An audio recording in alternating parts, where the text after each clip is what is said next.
муомилоти ғайриқонунии маводи мухаддир дар баробари терроризм ва экстремизм яке аз таҳдидоти ҷиддӣ ба саломатии башарият ва генофонди ҳар як миллат мебошад. Ин ҷинояти мудҳиш ҳамасола боиси марги даҳҳо ҳазор ҷавон дар сайёра ва ба бадбахтӣ мувоҷиҳ гаштани садҳо ҳазор оила мегардад. боиси зикр аст ки муомилоти ғайриқонунии маводи мухаддир яке аз манбаъҳои асосии даромади молиявии гурӯҳҳои муташаккили ҷиноятии шаҳри Хорух мебошад. маҳз натиҷаи амалҳои харобкорона ва душманонаи ин гурӯҳҳои ҷинояткор алайҳи ҳамдиёрон боиси он гаштааст ки дар шаҳри Хорух бештар аз 500 нафар ҷавонон мӯътоди дардинашамандӣ мебошанд. аз тарафи мақомоти ҳифзи ҳуқуқ барои пешгирӣ намудани интиқол, муомилот ва паҳн сохтани ин вабои инсонкуш тамоми чораҳо андешида мешаванд.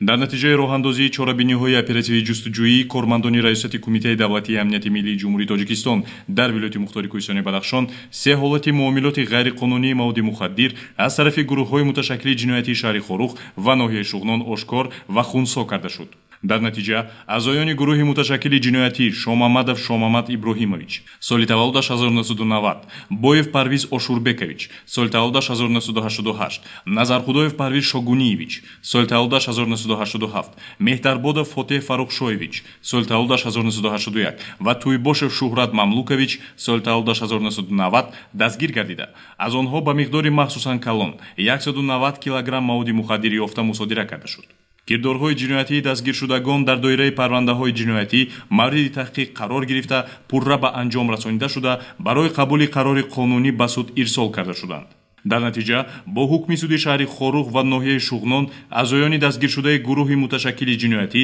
ба муҳлати аз 2 то 15 сол аз озодӣ маҳрум карда шуданд. айни замон таҳқиқи парвандаи ҷиноятӣ нисбати аъзои фаъоли гурӯҳи муташаккили ҷиноятии ноҳияи Шуғнон Туйбошев Шуҳрат Мамлукович, соли таваллудаш 1990, зода ва иstiqomatkунандаи ноҳияи Шуғнон ки моҳи июни соли 2018 бо 100 килограмм маводи мухаддир дар минтақаи назди-сарҳадӣ бо ҷумҳурии исломии Афғонистон дастгир шуда буд, идома дорад. ҳамзамон дар натиҷаи чорабиниҳои оперативии ҷустуҷӯӣ 18 июли соли 2018 4 нафар шарикони ҷиноятии Туйбошев Шуҳрат, аъзоёни гурӯҳи муташаккили ҷиноятии ноҳияи Шуғнон Давлатқадамов Нуралишо Айдибекович, соли таваллудаш 1989, Козумов Гулзорхон Ниятбекович, соли таваллудаш 1979, Пирӯзов Ховар Пирӯзович, соли таваллудаш 1981, Хушдилов Орзу Холиқназарович, соли таваллудаш 1980 ва Додихудоев Ҷаҳонгир Бахтиёрович, сокинони ноҳияи Шуғнони вилояти мухтори Кӯҳистони Бадахшон дастгир карда шуданд ва чорабиниҳои тафтишотӣ нисбати онҳо идома дорад. кирдорҳои ҷиноятии номбаршудагон дар доираи парвандаи ҷиноятӣ аз рӯи моддаҳои 335 қисми 1, 289 қисми 3, 195 қисми 2 ва 200 қисми 4 кодекси ҷиноятии ҷумҳурии Тоҷикистон мавриди таҳқиқ қарор доранд. тавре мебинем гурӯҳи муташаккили ҷиноятии шаҳри Хорух аз кирдорҳои ҷинояткоронаи худ даст кашиданӣ нестанд ва ба умеди дарёфти маблағи муфт омоданд ки ҷони ҳар як ҷавон ва дар маҷмӯъ сиҳатии сокинони диёри азизамонро зери хатар гузоранд.